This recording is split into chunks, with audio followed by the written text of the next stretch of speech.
Hey guys, RomeoBear22 here again with another video, and today I'm giving you a look at some very interesting products. These are Pokeball themed power banks, obviously that I use for Pokemon Go.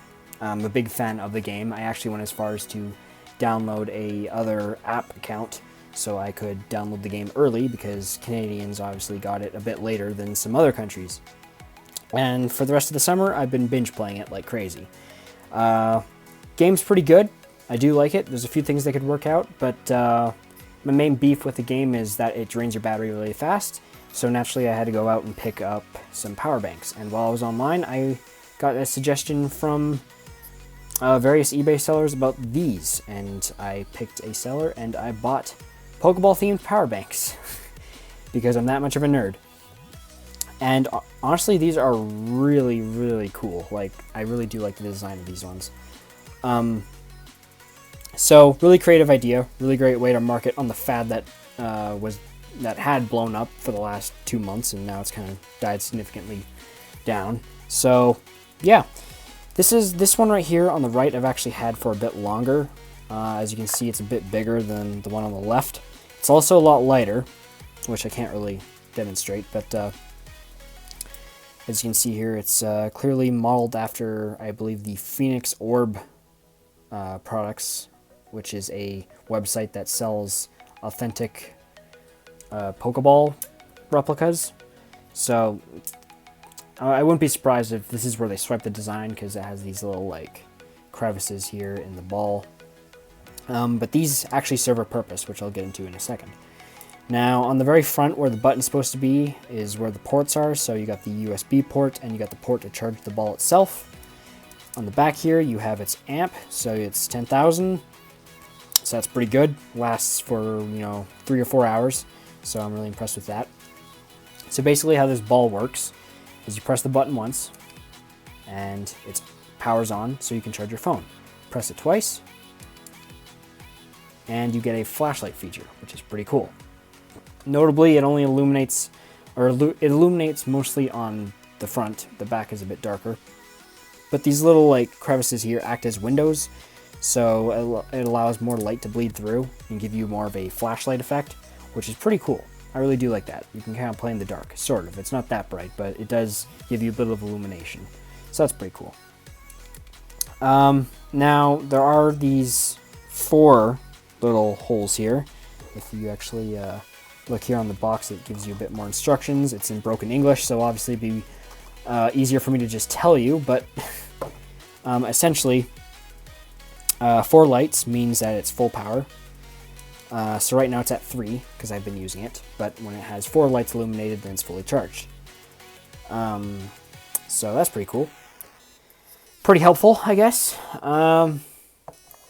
So that's the Magic Ball. I believe that's what it's called, yes. Since they're not licensed by Nintendo, they can't use that word. But Magic Ball Power Bank. Product parameter. I don't even know if that's proper English. I think a lot of this English is broken, because I did buy this from China. Yeah, see, charging time, 8 hours. It means full charge when 4. So yeah, grammar's a bit off, because it's obviously a China product. So I was a little bit worried that these might be faulty, but I didn't pay very much money. So at worst case scenario, I would have wasted $20, but they are actually really good. I'm very impressed with how these perform.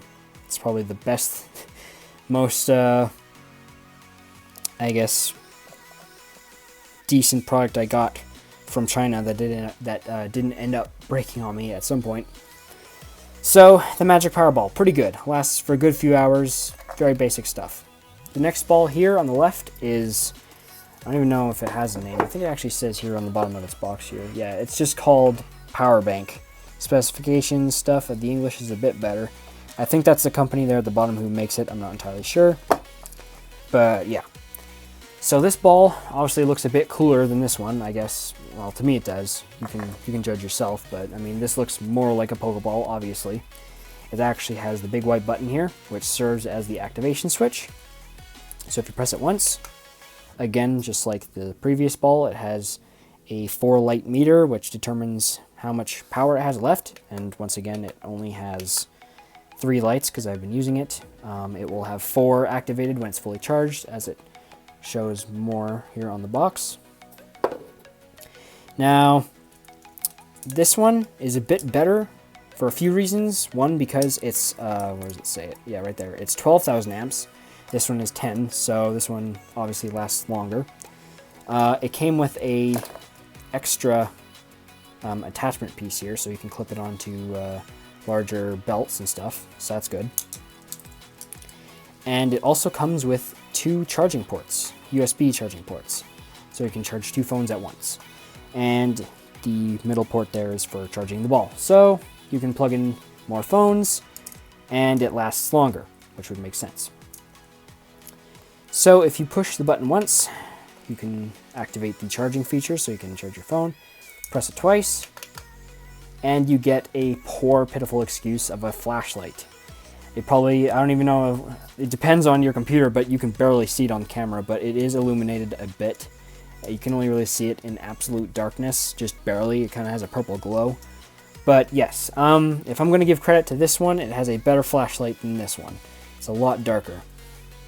Obviously, it wouldn't help you at all during the nighttime, but hey, that's pretty much the only issue that this ball has. Aside from that, it's pretty much better in every regard, I guess, than this one. It is a bit heavier, so I guess depending on your preference, that may be a con or a plus. It really depends. It's painted very well. Like the paint job on here is very, very good. I would not expect something like this to be from a very sketchy company. Like I've never heard of these companies, and I don't think they're official, but they work very well, so that's actually really cool. So yeah, that's the, this one was, I believe, yeah, it's just the power bank, and this is the Magic Ball power bank. So overall, these balls are pretty good. If I had to pick, or yeah, if I had to pick for you which one you should get if you're only getting one, I would definitely go with this one, just because it's, you know, more cost efficient. You're getting more power, you got a lot more stuff, I guess, to work with here, and it just looks nicer, honestly. The design is a lot better.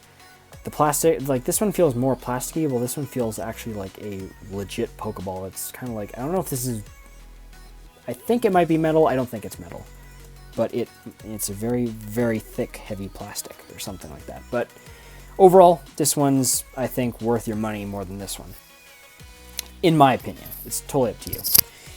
But yeah, so that's pretty much just my video here on the Pokeball power banks. Just something I thought I would upload because, you know, hey, why not? I'm actually really digging the game, and I might just use these even while I'm not playing Pokemon Go. They're pretty cool.